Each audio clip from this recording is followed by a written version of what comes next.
Hi everyone, delonewolf here and welcome back to the Sunday recap, my weekly vlog where I talk a bit about my last week in games, and as always we'll start with EVE Online where I spent a decent amount. I think I would say a little bit above average because I didn't have to work the whole week last week, and as a result I made a decent amount of progress on the emerging conduits for the DED loyalty points.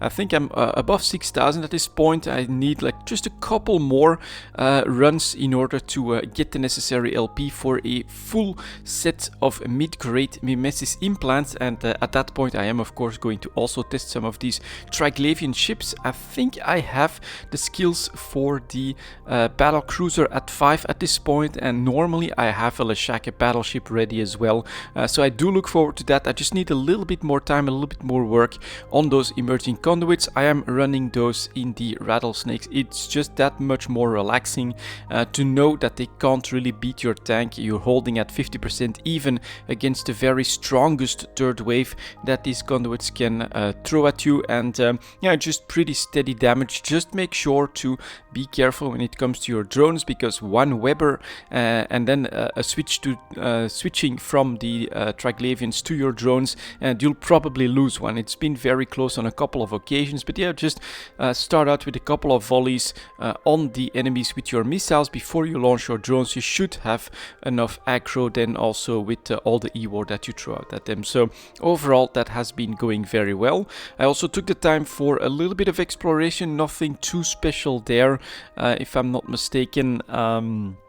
Yeah, no major drops. I think one BPC for a Sancha ship, but I have also seen that those are actually pretty low in value. So I'm building them, but I'm not selling them straight away for ISK at the moment. And of course, we're also in the holiday seasons. We get daily login gifts. We get them for 14 days straight.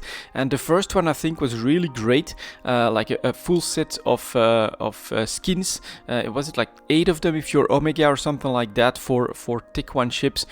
Very beautiful skins in my opinion, so it's pretty good. I think that they front load at least a big chunk of the gifts, the skins there on the first boxes, so that even if you miss a couple of days, at least you've got that major part of the gifts. After that it's actually been a lot smaller. You get some of those filaments that lead you to nullsec. You also get some snowballs, of course, because it's not a skilling spree, but it's something a little bit different, where you have to use snowballs on either NPCs or on other players. Lucky for me, in Detail there's always enough miners around to throw some snowballs at and get those 20,000 skill points pretty quickly and efficiently. But yeah, I also have plenty of melted snowballs, so I am basically ready to keep up with those daily login missions and to get everything out of it that is possible. But really the big chunk is on the first day so far. All those skins, you get them just from claiming the first rewards in the lineup. So I think that's pretty good. It is going to keep people from being massively disappointing that they didn't get all 14 days if you front load a big chunk of it on that occasion. So pretty good. For the future development of EVE Online, of course, we don't know a lot at this point. I think that we still need to get the new warping tunnels. I'm hoping that those will come early next year, and SSP is of course still focusing very hard on improving the new player experience, trying to get the retention rates up. We'll see. FanFest will also, I think, start to come on the radar after the holidays, so it's all good. I'm looking forward to all of it. Next up, I have a little bit more Dota Underlords, especially in the first part of the week there as well. Just more knockout. Honestly, for me, this is the right mode for Dota Underlords, although it is obviously not the focus on XP gains and things like that.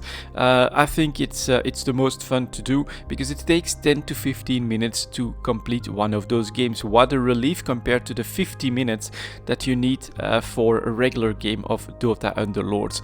It's also pretty fun to play around with the combinations that you get early on, but there is one drawback, and it's just a general drawback for Dota Underlords at this point. It's still not complex enough. There is still clearly some combinations that are more powerful than anything else. For instance, at the moment, Scrappy is overpowered.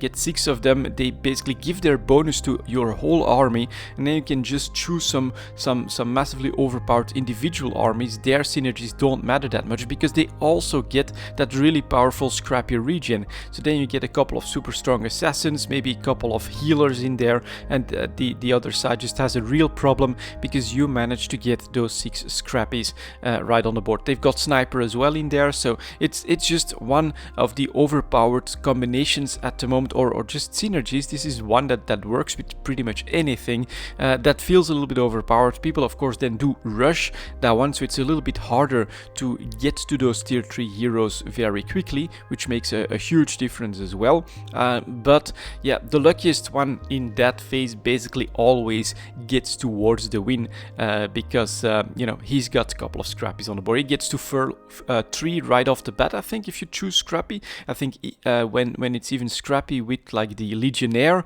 you get 4 of them, which means all of them get that regen right off the start. If you get just a couple tier 2s of that in the first 2 rounds, you're basically sailing through the whole game. Then just a little bit more luck to get to 6, and well, then you're off to the races because you can really pick and choose other minions that are not used by the other enemies to get tier 3s. They get regen right off the bat, they become too powerful. Yeah, that one is for instance overpowered at the moment. There's some other things that are really powerful, like warlocks are still very strong, and like a full knight lineup as well, 6 knights that are basically really keeping the front in check.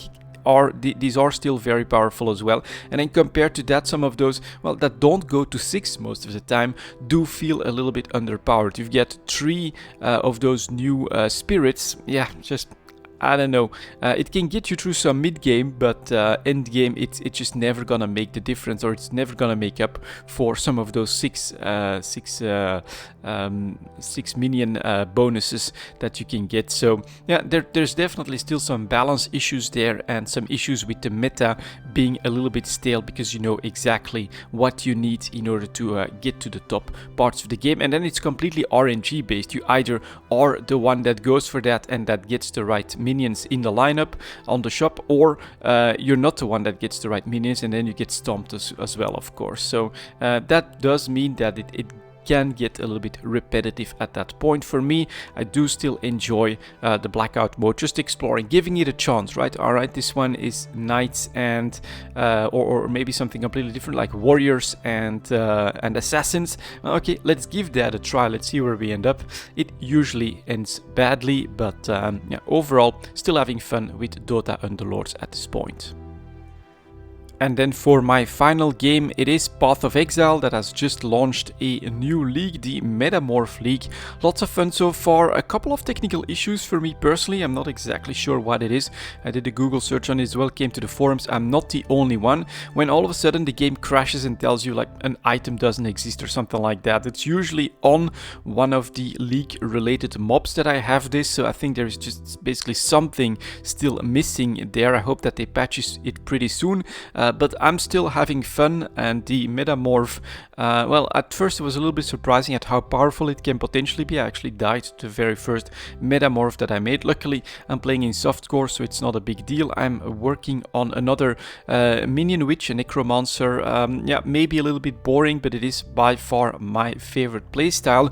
This time though, I'm not just trying to build my big army, but I'm also half following a guide about melee skeletons, because last time I was focusing on the zombies for my chest, for my best most linked minion, but that one has been nerfed substantially.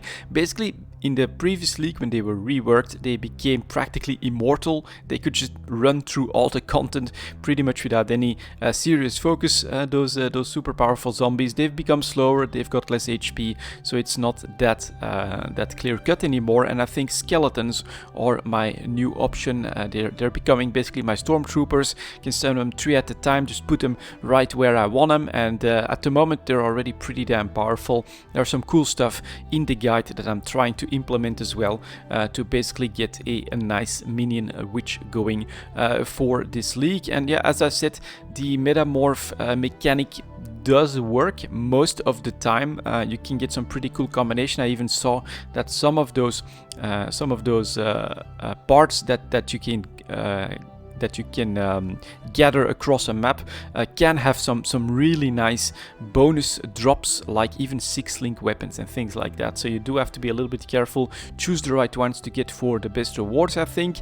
But there is that bug that I ran into twice. It basically corrupts your map, so resetting it does fix it, but on one occasion I hadn't found the waypoint yet, so there was no way for me to reset that map where that bug was, where it would crash the game. So I had to basically go do some other stuff for a while until it finally reset naturally, and then I could continue on the playthrough. But other than that, yeah, it is Path of Exile. I'm having a lot of fun with that. I also noticed that I went above 600 hours played in total for Path of Exile, so I did decide to go for one of those supporter packs, and I think it fits really well. Most people, I think, are going for the white angelic one. I took the other one because I think it fits better with a necromancer witch. And the goal for this league is to get to that end game, is to keep playing with this witch, to stick to one character and to try to make it further than what I did before. Before, it's basically yellow maps is what I managed to get to. Then I feel like it becomes a little bit too grindy. I feel like I needed to go for trades and things like that. Well, that's what we're gonna do. We're gonna try to beat that, try to get into those red maps, try to find out what that new end game is. I think it's like 5 new bosses, and yeah, try to finally take that step as well for this league. I hope that it works out. Otherwise, well, maybe we'll do some other stuff. I don't know at this point, but it's been a pretty damn good week. I had a lot of fun, and I look forward to spending more time, especially now in EVE and in Path of Exile. That's it for this week, guys. Thank you very much for watching, and I'll see you all next time.